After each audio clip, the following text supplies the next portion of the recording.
Here are some news updates for Wednesday, the 30th day of September 2020. We start with some updates from the National Assembly as the lawmakers resumed plenary on Tuesday after their annual recess. The Senate President Ahmed Lawan, in his address at the end of an executive session on Tuesday, stated that President Muhammadu Buhari will present the budget for the 2021 fiscal year to the National Assembly in the coming week. The Senate President commended his colleagues for their engagement of the Joint Committee on Finance and National Planning with the Federal Ministry of Finance, Budget and National Planning on the 2020-2022 Medium-Term Expenditure and Fiscal Strategy paper during their annual recess.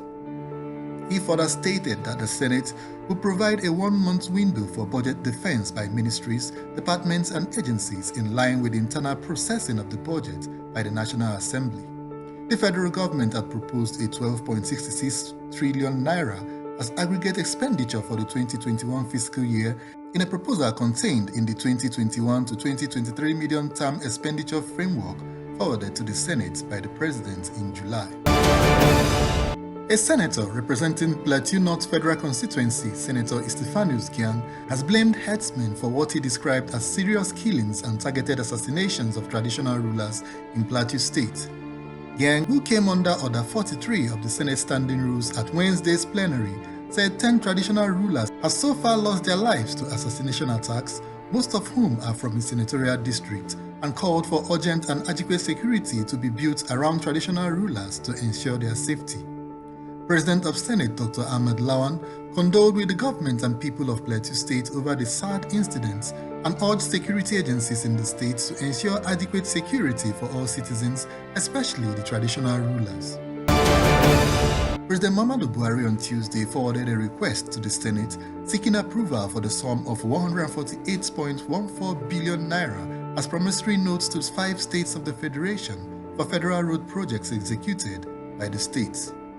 The President's request was contained in a letter read by the Senate President Ahmed Lawan during plenary on Tuesday, through which he conveyed the approval of the Federal Executive Council for the reimbursement of the said sum through the issuance of promissory notes to the Bayelsa, Cross River, Ondo, Osun and Rivers state governments for federal road projects executed in the states.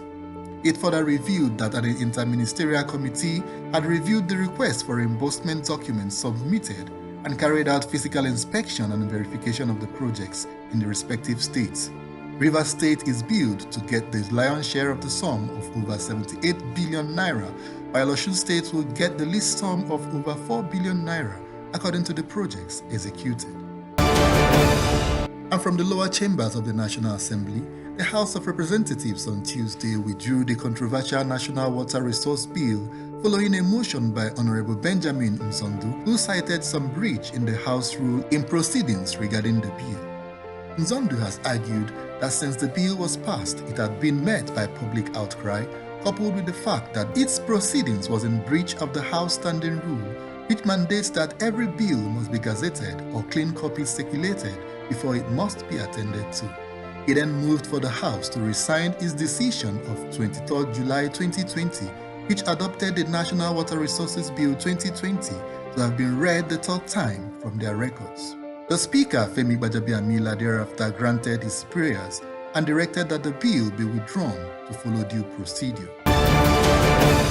The Nigerian Electricity Regulatory Commission on Tuesday ordered 11 electricity distribution companies, DISCOs, to suspend for 2 weeks the implementation of the new electricity tariffs they introduced on September the 1st.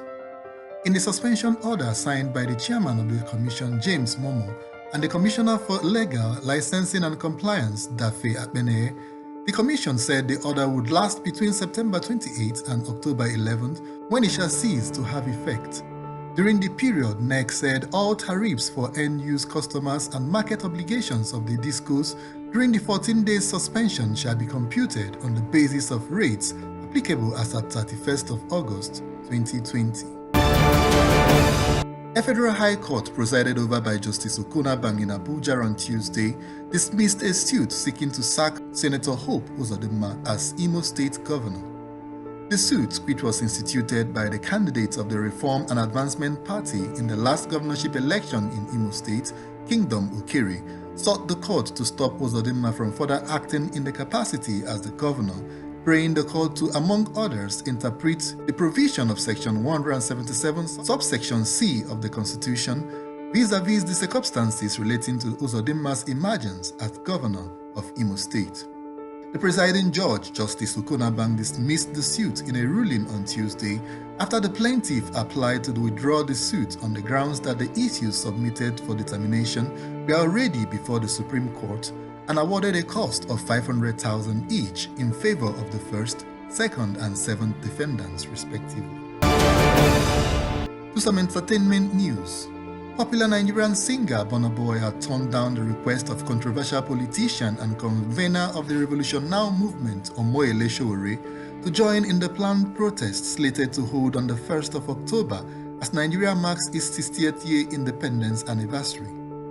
Sowore, a former presidential candidate and human rights activist, had called on the singer to join his Revolution Now protest, which is scheduled to hold simultaneously in all 36 states across Nigeria, as well as some countries in Europe and America, on the account of his cult followership, likening him to the late Afrobeat legend Fela Kuti. But Burna Boy, while replying to the request which was made on his social media handle, stated that he was neither Fela Kuti nor a politician and asked to be left out of the planned protest. US music mogul Dr. Dre has responded to his estranged wife, Nicole Young's request for $2 million a month spousal support amidst their divorce battle. Following their separation over the summer after 24 years of marriage with 2 adult children, Nicole has listed her monthly expenses amounting to over $2.5 million, while Dre has hit back at Nicole's demand, calling it absurd because he's already footing the bills for her every need.